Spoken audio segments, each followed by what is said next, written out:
Hello guys! Magandang hapon sa inyo lahat. This is your guest mama sa Great Channel, a fitted Uzo Matarder. So ngayong hapon na to, tignan natin yung sabihin sa iyo ng ating mga gabay. So this is a weekly gabay for the month of May 22 hanggang May 28 for the sign of Libra. So Libra, welcome to my channel. Ano kayang messages, advices, and spirit guides ang ating masasagap for today's video? Kanino kayang energy or kaganapan sa buhay ng mga Libra signs ang ating mahagilap. So guys, this reading is a general reading lamang, hindi lahat makaka-resonate.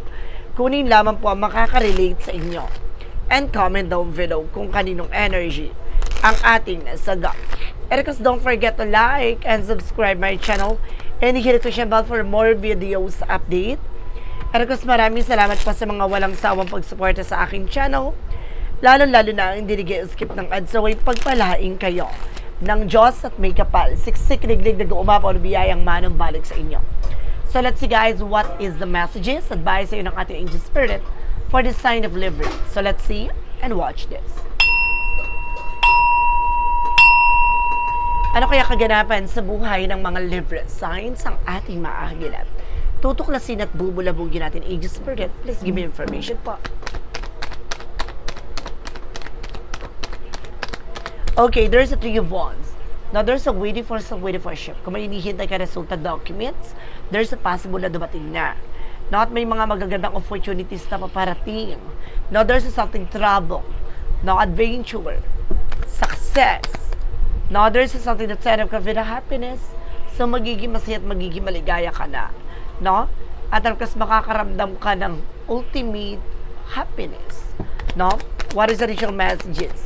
And there's a tower moment, no? With something, guys, na maaaring magbigay sa iyo ng big changes. No? May mga sudden changes na talagang magaganap na hindi mo inaadya. No? And this is something that's Ten of Wands. Now, some of you nakakaranas ka ng burden. Some of you nakakaranas ka ng mga bigat. No? It's something na nagbibigay ng realization sa iyo, no? Bago ka pumasok sa isang eksena, pag-iisipang mabuti. Na bago ka magdesisyon na para hindi ka mahirapan, kailangan mo munang i-visualize, i-analyze, and there's a Knight of Cups. Now, there's something an offer for you.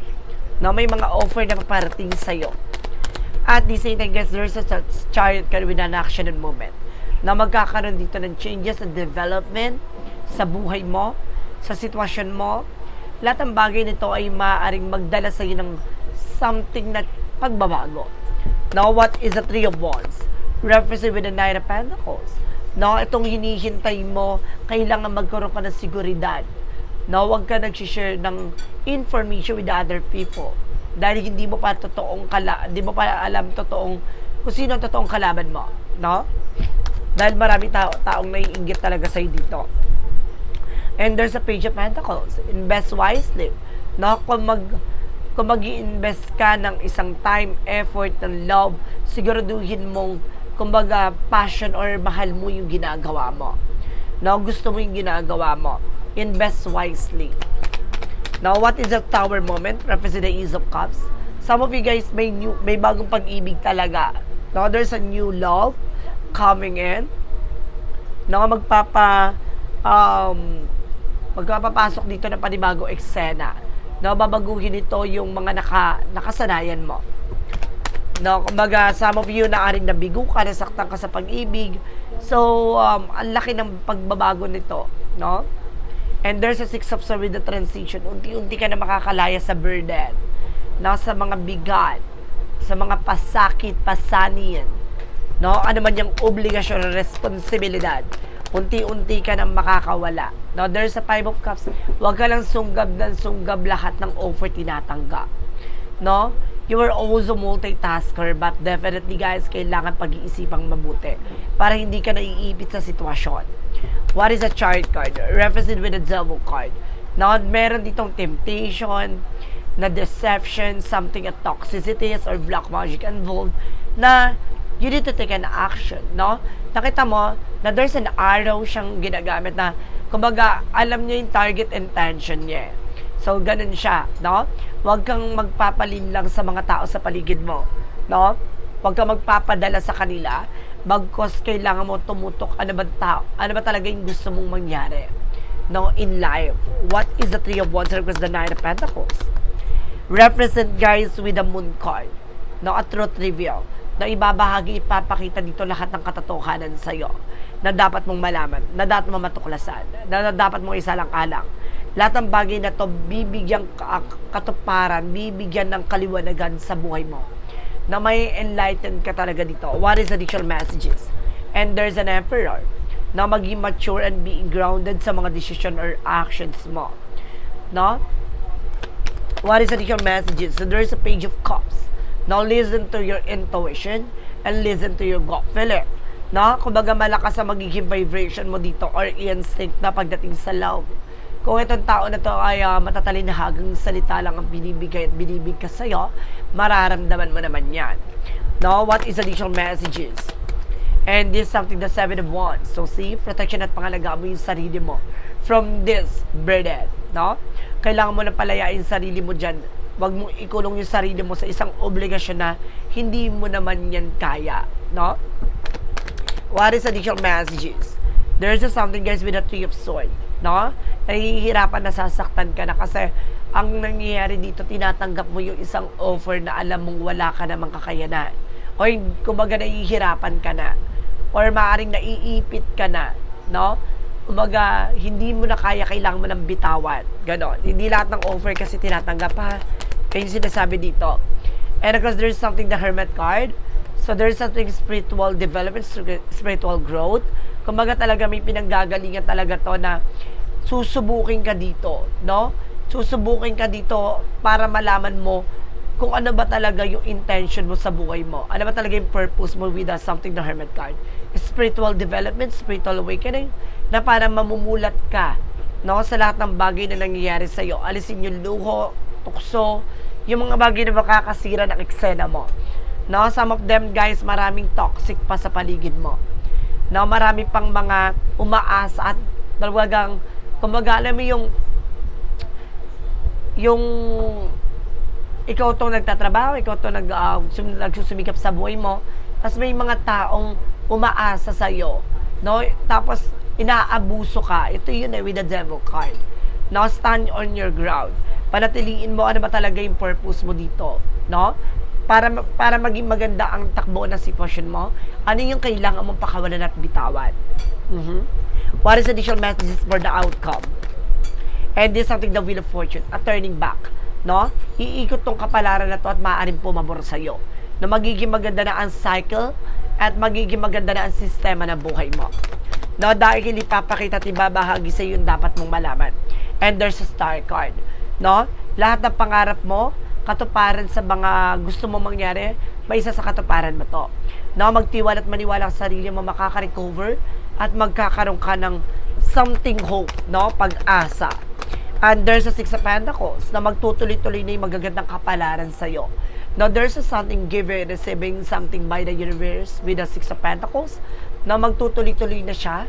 No, may gantimpalang pagpapala, and this is something, the Eight of Swords. Ito yung sinasabi ko na proteksyonan mo at pangalagaan mo yung sarili mo, no, laban dito sa mga obligasyon na hindi mo naman dapat inaako, no?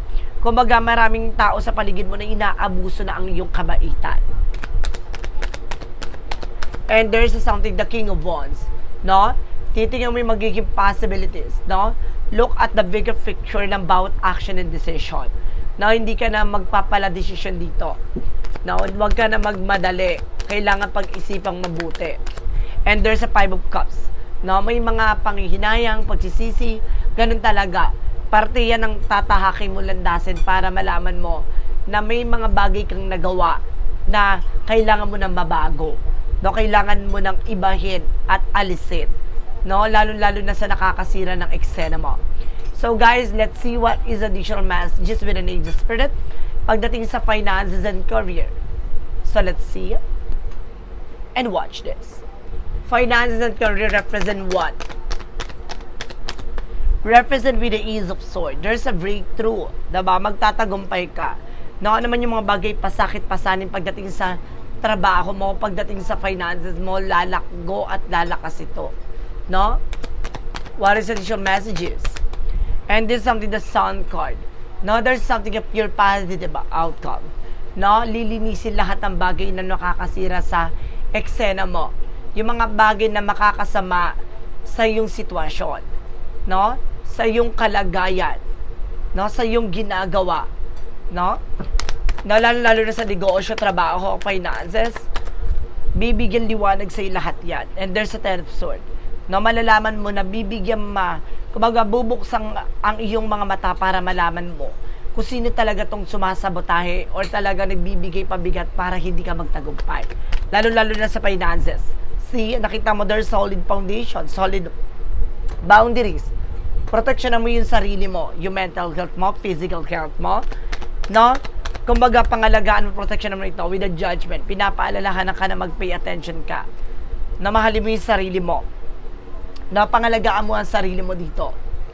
Na huwag kang magtitiwala sa mga matatalinhagang salita. And there's a Nine of Pentacles with a blossoming. No, lalago at lalakas ang iyong finances. No, gaganda na ang takbo ng iyong hanap buhay at ang iyong pagkakaperahan. May potential ka para maging masagana. No, magiging maganda na ang takbo ng iyong pagkakaperahan. So let's see, alamin naman natin yan. Anong ganap sa'yo pagdating sa love life? So let's see. Finances and career, love life, sorry. Pagdating sa love life mo, and there's an Eight of Wands. Now, there's a fast communication and fast movement. Na magkakaroon na kayo ng something heart-to-heart conversation, pag-uusap, no? And there's something, the Seven of Cups. Maraming mga bagay na naguguluhan ka na pagdating sa relasyon. Or may mga tao dito na maaaring ginugulo ang inyong relasyon. No? Let's see. And there's the Hangman. No? You're feeling stuck. No? You're feeling abandonment. Diba? Hindi ka makakilos, hindi ka makagalaw sa relasyon to. It's a very toxic, guys. No? Naguguluhan ka dito. No? Dahil, kumbaga, alam mong walang nangyayari sa inyong relationship. There's something the Hephaestus. Maraming hidden agenda dito. Na marami ng bagay na parang nagbibigay sa'yo para sumuko na. Na para itigil na. Now, there's an Eight of Pentacles. No, gusto mo na mag-focus sa trabaho mo. Sa ginagawa mo. Para ka mag-grow. No? Ngayon, nag-evaluate ka na or nag-analyze ka na kung ipagpapatuloy mo pa ba ang isang relasyon. Oh. So, let's say, pagdating sa kalusugan mo, sa kalusugan, there's a Page of Wands. Now, there's something a good news. Now, ibig sabihin dito, pagdating sa kalusugan mo, magiging maganda na raw ang iyong pakiramdam, ang iyong nararamdaman, especially, no, magkakaroon ka na ng kaliwanagan din sa isip mo, maaaring gaganda na ang iyong mental health dahil hindi ka na made-depress, hindi ka na mai-stress pagdating sa pera. No, dahil luluwag na ito, no, dahil magkakaroon ka na ng mga bagong ideas, bagong plano na makakatulong for you, no? Para kumbaga itong bagay na plano mo or maaring may isa katuparan mo na. And there's a Five of Pentacles. No, isa sa nagbibigay din ng kalungkutan at kumbaga pananakit ng katawan mo ay dahil din sa stress. No? And there's something, guys, with the Two of Pentacles. Maging balanse ka. No, maging kalmado ka dito, timbangin mo yung mga bagay na mahalaga sa'yo. No, yung bagay na alam mo kung saan ka mag-grow. No, protection at pangalagaan mo kung naman yung bagay na pinaghirapan mo. No, at protection mo rin yung sarili mo, yung kalusugan mo. No, huwag kang magpapalipas ng gutom. Kailangan mo kumain ng wasto at tama. So guys, let's see, hanapin na natin ano kaya kaganapan pa sa buhay mo. Ang ating mahahagilap with the magic of fair messages, advices, and of course, pick a card, yes or no. No? Ang pick a card, yes or no, guys, kung bago ka sa channel ko, before anything else, no, please like and subscribe my channel and hit the notification bell for more videos update. So guys, kung hindi pa kayo nakasubscribe, please subscribe, guys. Of course, pick a card, yes or no, guys. No? Papaliwanag ko, pwede kang magtanong. No? Ang pick a card, pwede kang magtanong isa lang. At syempre, kung isa lang ang tanong mo, isa lang ang magiging sagot.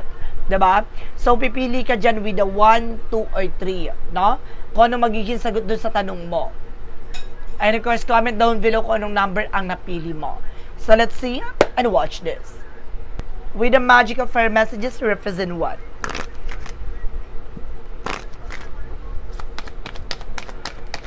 There is something guys with that connect with the nature. No, ibig sabihin dito guys, kailangan yun unwind. No, kailangan nyo pumunta ng ibang lugar. Na hindi something healing, healed healer. Na unti-unti nang hihilom, gagaling ang iyong mga karamdaman. No, ang iyong mga nararamdaman. There's something daughter. Na some of you guys, no, kumbaga may anak kang babae na maaaring siya ang pinaka-purpose mo dito. Or maaaring, kumbaga, siyang makakatulong for you para masagot yung mga tanong mo. No, para masagot yung nagbibigay kalungkutan sa isip mo. Kung ano yung kailangan mong gawin. No? Some of you may na-detect ako dito na maaaring, kumbaga, dating meron ka ng asawa, dahil kung siya anak mo dito is, kumbaga, yung kinakasama mong stepmother niya. No, ngayon, or stepfather niya. So, ngayon, nag-iisip ka na, kumbaga, iiwan mo na tong bago at magkakaroon ka ulit ng panibagong eksena. No, tututo ka muna for business kung may darating or trabaho, kung may darating i-grab mo. So, hihingi ka ng advice with your daughter, no? And there's a princess. Now, meron ditong princess, guys. Na maaring itatrato ka dito like a princess. And there's a sister. Some of you may sister din dito involved. No, may kinalaman din about si sister. And there's a loss. No? May nangyari din dito na maaring pagkawala, no, ng it's either anak mo or kapatid mo. No, na maaring parang there's a message, no? Para may mensahe siya sa iyo. And there's something guys, you are dealing with the Ace of Earth, Taurus, Virgo, Capricorn.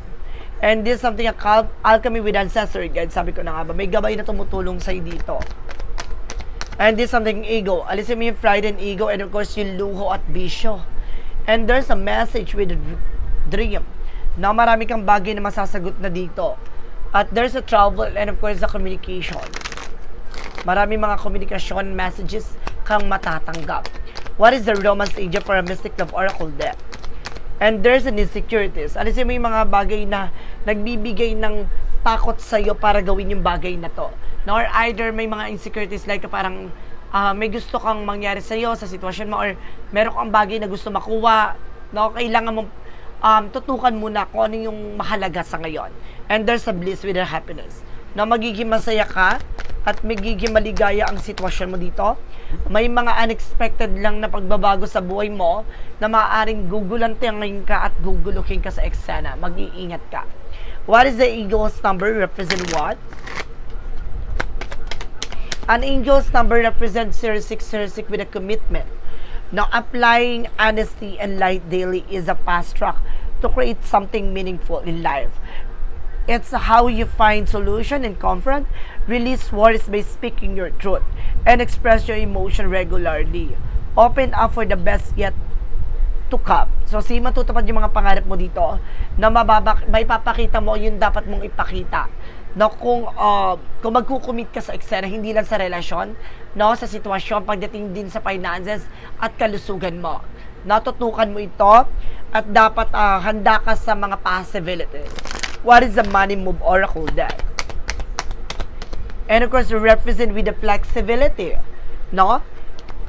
Adapt slowly by using versatility, compromise, adaptation, and change. Na unti-unti nang magbabago, kailangan maging flexible ka sa ginagawa mo. No, hindi pwedeng yun lang ang kaya mo, yun lang ang alam mo. Kailangan open ka for new knowledge, no, for new experiences. No, hindi ka dapat natatakot sumubok. Hindi ka natatakot lumaban. Dapat handa kang matuto. And there's a path of the light. Represent what? Now, what is the path of the light? Represent with the trust. No? Kaya sinasabi dito magtiwala, maniwala sa ating pong umikapal. I believe in life, the strength within me. Every moment guides me closer to the light.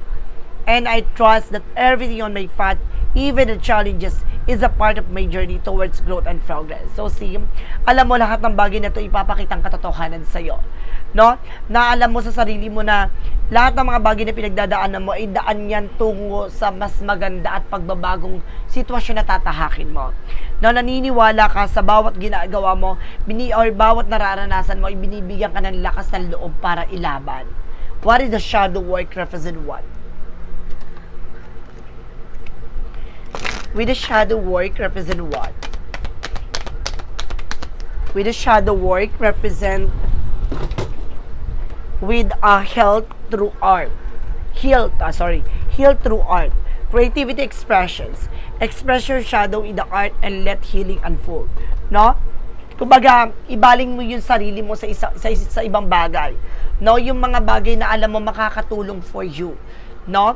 At hayaan mo siyang, kumbaga yung passion mo doon, yung pagmamahal mo sa bagay na gagawin mo, kailangan nandoon. Pure dapat yung intentions mo. No, kailangan natin sinasabing commitment. Mag-commit ka dun sa eksena na yon. Libangin mo yung sarili mo. Huwag ka magpapadistract sa mga taong guguluhin ka. No?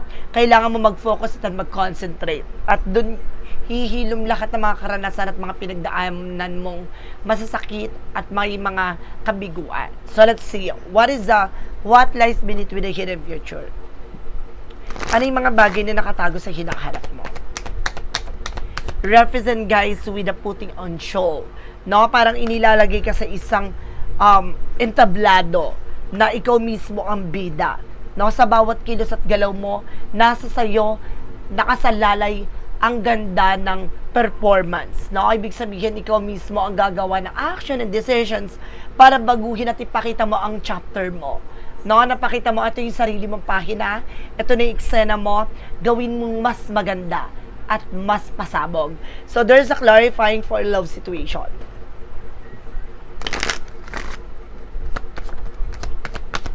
And this is something guys with the Confucius. No? Children are involved or someone's immature. So, sabi ko na nga ba na may anak ka dito na maaaring, kumbaga, involved sa situation mo. No, naiipit sa sitwasyon mo or either makakatulong for you. No? Kasi may mga bagay dito na parang nagiging immature yung situation mo dahil may mga bagay dito na parang nahihirapan mong tanggapin. No? And this is something in inner compass. Trust your instinct and to lead your the right direction. No? Makinig ka at magtiwala ka sa iyong mga vibrations, intuition and inner voice. No? Yan yung magdadala sa iyo tungo, no, sa mas magandang direction sa buhay mo. And there's a clarifying for a love situation, or for a life situation. Represent what?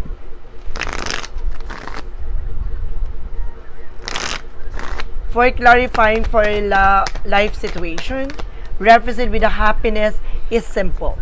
Find joy is a simple small wonder for they hold the key to fulfilling and contentment heart. So see, yung pagiging masaya ay simple lang naman. No, hindi mo kailangan magarbo, hindi mo kailangan bongga-bongga. Mahalin mo yung bawat eksena nangyayari sa buhay mo. Pahalagahan mo ito. Dahil kung itong bagay na ito yung magiging moment mo, or maaaring, kumbaga ito yung tatatak sa eksena mo. No? This is something guys with a momentum situation. So let's see what is a yes or no question with a pick a card. So ito na lang, alamin na natin yan guys. Let's watch this. With a pick a card, yes or no. Diba? No, isa lang ang magiging sagot sa tanong mo. So, pumili ka with a 1, 2, or 3. So, let's start na tayo sa mga nakapili ng number 1. And there's a no. No, your ideals are rejected, not satisfied with the result. No, ang mga plano mo ay maaaring itinatanggi or hindi na isa sa katuparan. No, at hindi siya talagang, kumbaga, papabor sa eksena. So, kailangan mong, o hindi papabor sa yung gusto mong mangyari at parang hindi magiging maganda resulta kung ilalaban mo. So, iwasan mo at pag-isipan mo mabuti. No? For meantime, it's a no muna. No? And there's a number 2, there's a no again. No? Turns present na handle with the care. So, see, kahit napilit mong ingatan yan, kung talagang may mga tao sa paligid mo, na mga taong sasaktan ka at pahihirapan ka, walang mangyayari. No? Kaya kailangan pakalagan, protection mo yung sarili mo. No? Kailangan maging maingat ka rin at umiwas ka sa mga bagay na makakapanakit sa'yo. No? Number 3, there is something guys with a no again. Best direction, recalibrate your course. No? Yung mga bagay akala mo sinumpa ka, akala mo minamalas ka, dahil sa kamali ang desisyon mo, no? Dahil sa mga bagay na pinipilit mo na mangyari at may sa katuparan kahit na alam mong mali, no? Kung itong tao na to hindi makakabuti for you, itigil mo na. Kung itong tao na to alam mo walang mangyayaring growth and expansion sa iyo, itigil mo na.